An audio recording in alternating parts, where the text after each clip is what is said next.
নমস্কার বন্ধুরা, আজ আমি একটা ঝিঙ্গার রেসিপি করতে চলেছি। তার জন্য নিয়ে নিয়েছি বেশ অনেকগুলো ঝিঙ্গা। আমার মনে হয় এখানে 1 কিলো ঝিঙ্গা হবে। আর আগের দিন রাত্রে আমি ছোলার ডাল ভিজিয়ে রেখেছি। এই ছোলার ডালের মধ্যে দিয়েছি আদা আর 2খানা কাঁচা লঙ্কা, আর এর মধ্যে অল্প একটুখানি চিনি দেব। এটাকে মিক্সারে গ্রাইন্ড করে নেব।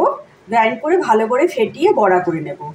আর এইখানে দিয়েছি পোস্ত, সামান্য তিল আর মগজ, আর কিছুই নেই। এটাকেও মিক্সার গ্রাইন্ডে দিয়ে ভালো করে পেস্ট করে নেব। এবার রান্নাটা শুরু করা যাক। কড়াই আমাদের গরম হয়ে গেছে। কড়াইতে আমরা সর্ষের তেল দিয়ে দিয়েছি। এইদিকে ডালটাও ফেটিয়ে নিয়েছি, ওপরে একটুখানি কালো জিরা দিয়ে দিয়েছি। কালো জিরা দিয়েও এটাকে সুন্দর করে ফেটিয়ে নিলাম। যত বেশি ফেটিয়ে নেবেন তত কিন্তু আপনার বড়াটা কিন্তু সফট হবে। তা এখন খুব ছোট ছোট করে বড়াগুলোকে আমি তেলের মধ্যে ছেড়ে দেব। এইভাবে সুন্দর করে গোল গোল গোল গোল করে সমস্ত বড়াগুলোকে উল্টে পাল্টে ভেজে নেব। সবগুলো বড়া দিয়ে নেই, তারপর আবার আমি আসছি। সমস্ত ডালের বড়াগুলো কিন্তু আমাদের দেওয়া হয়ে গেছে। এইবার কড়াইটাকে এরকম করে একটুখানি ঘুরিয়ে নাড়িয়ে নিলাম, তাহলে বুঝতে পারবো যে বড়াগুলো খুব সুন্দরভাবে আমাদের ভাজা হয়ে যাচ্ছে। আর এইদিকে এপাশ ওপাশ করে লাল লাল করে ভেজে উঠিয়ে নেব। তারপর আবার আসছি আমি। বড়াগুলো কিন্তু আমাদের সমস্ত লাল লাল করে ভাজা হয়ে গেছে। এবার আমরা তুলে ফেলব। বড়া ভাজার তেলের মধ্যেই আমি একটু কালো জিরা ফোড়ন দিয়ে দিচ্ছি। ফোড়নের থেকে সুন্দর গন্ধ বেরোলেই আমরা ঝিঙাগুলো দিয়ে দেব। আর এই ঝিঙা দিয়ে পোস্ত দিয়ে তিল দিয়ে করতে গেলে কিন্তু বেশি তেলের ব্যবহার না করলেই ভালো, কেননা খুব একটা তেল লাগে না। এটা সম্পূর্ণ পরিমাণে নিরামিষ একটি সবজি, খেতে কিন্তু দুর্দান্ত লাগে। কেউ শুকনো মাখা মাখাও খেতে পারেন, কেউ আবার একটু ঝোল ঝোল রেখে খেতে পারেন। দুটোই কিন্তু খুব ভালো লাগবে খেতে। এইবার আমরা গ্যাসের ফ্লেম হাই করে দিয়ে নাড়াচাড়া করে দেব।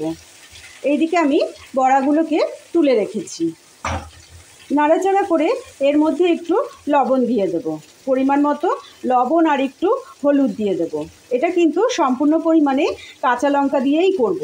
আমি যে পোস্তটা বেটেছি আর তিলটা বেটেছি ওটাতে কিন্তু 3খানা কাঁচা লঙ্কা দেওয়া আছে, আর বড়াগুলোর মধ্যেও কিন্তু কাঁচা লঙ্কা, চিনি, আদা সব দেওয়া আছে। গ্যাসের ফ্লেমটাকে হাই করে দিলাম। যদি আমার রেসিপিগুলো ভালো লাগে তাহলে অবশ্যই লাইক, শেয়ার, কমেন্ট, সাবস্ক্রাইব অবশ্যই কিন্তু করবেন। পাশে থাকা বেল বাটনটা অবশ্যই কিন্তু প্রেস করে দেবেন। আমার যদি চ্যানেলে নতুন বন্ধু হয়ে থাকে তাহলে কিন্তু অবশ্যই সাবস্ক্রাইব করবেন।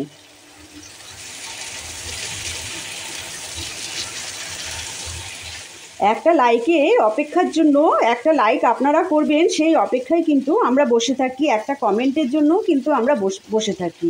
আমি অনুরোধ করে বলছি যে অবশ্যই কিন্তু শেয়ার করবেন, লাইক করবেন, বেশি বেশি করে কমেন্ট করবেন, যাতে আমাদের পাশে থাকেন, সব সময় পাশে থাকেন। আমার নাড়াচাড়া হয়ে গেল, এবার একটু ঢাকনা দিয়ে ঢেকে দেব। আমি এটার মধ্যে পরিমাণ মতো লবণ দিয়ে দিলাম, আর সামান্য পরিমাণে হলুদ ব্যবহার করলাম। যেহেতু এটা পোস্ত, আপনারা হলুদ নাও দিতে পারেন, কিন্তু একদম সাদা সাদা সেই জন্য ভালো লাগবে না। সেই জন্য আমি একটু নুন আর হলুদ দিয়ে দিলাম। আপনারা অবশ্যই কিন্তু একটু চিনিরও ব্যবহার করবেন। আবার একটু নাড়াচাড়া করে দিলাম। এবার ঢাকনা দিয়ে আমি খানিকক্ষণের জন্য ঢেকে দিলাম। আমাদের ঝিঙাটা থেকে অনেকটা জল বেরিয়ে এসছে, যেহেতু আগে লবণ দিয়ে দিয়েছিলাম, আর অনেকটা মজেও এসছে। এই সময় আমি এই পোস্ত, তিল, মগজ বাটাটা দিয়ে দিলাম। দিয়ে এটাকে ভালো করে সাঁতলে নেব। এখন এটা যখন কষে যাবে একদম, তখন কিন্তু আমরা বড়াটা দেব। অনেকে কাঁচা পোস্তর গন্ধটা ভালোবাসে তাহলে তারা একটু পরে দেবে, আর যদি কাঁচা পোস্তর গন্ধ ভালো না বাসে তাহলে আগে দিয়ে পোস্তটাকে একটুখানি ভাজা ভাজা করে নেবে। আমাদের পোস্তটা অনেকটা কষে এসেছে।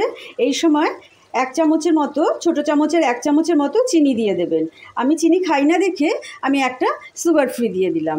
দিয়ে আবার সুন্দর করে নাড়াচাড়া করে দেবেন। আমাদের ঝিঙাটা প্রায় সেদ্ধ হয়ে এসেছে। এই সময় আমি বড়াগুলোকে দিয়ে দিলাম। বড়াগুলোকে দিয়ে হাই ফ্লেমে নাড়াচাড়া করব। একটু উল্টে পাল্টে দিলাম, আর ঢাকবো না। আমাদের পোস্তটা কিন্তু একদম কষে এসেছে। এই সময়েও কিন্তু আপনারা নামিয়ে নিতে পারেন। আর আমি একটু জল ব্যবহার করব, আমি একটু পাতলা করে করব, সেই জন্য আমি একটু গরম জল করে নিয়েছি। একটু গরম জলের ব্যবহার করব।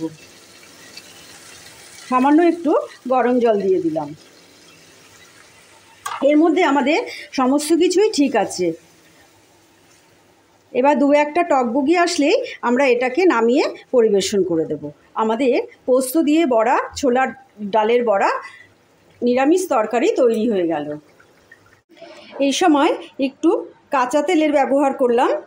এটাতে কিন্তু কাঁচা তেলটা দেওয়া মাস্ট। আর 3খানা চেরা কাঁচা লঙ্কা দিয়ে দিলাম। আশা করি আমার এই তরকারিটা নিশ্চয়ই আপনাদের ভালো লাগবে। আবার কোনো দিন হাজির হয়ে যাব নতুন কোনো রেসিপির সঙ্গে। ততক্ষণের জন্য আপনারা সুস্থ থাকবেন, ভালো থাকবেন। একটা কিন্তু লাইক অবশ্যই করবেন।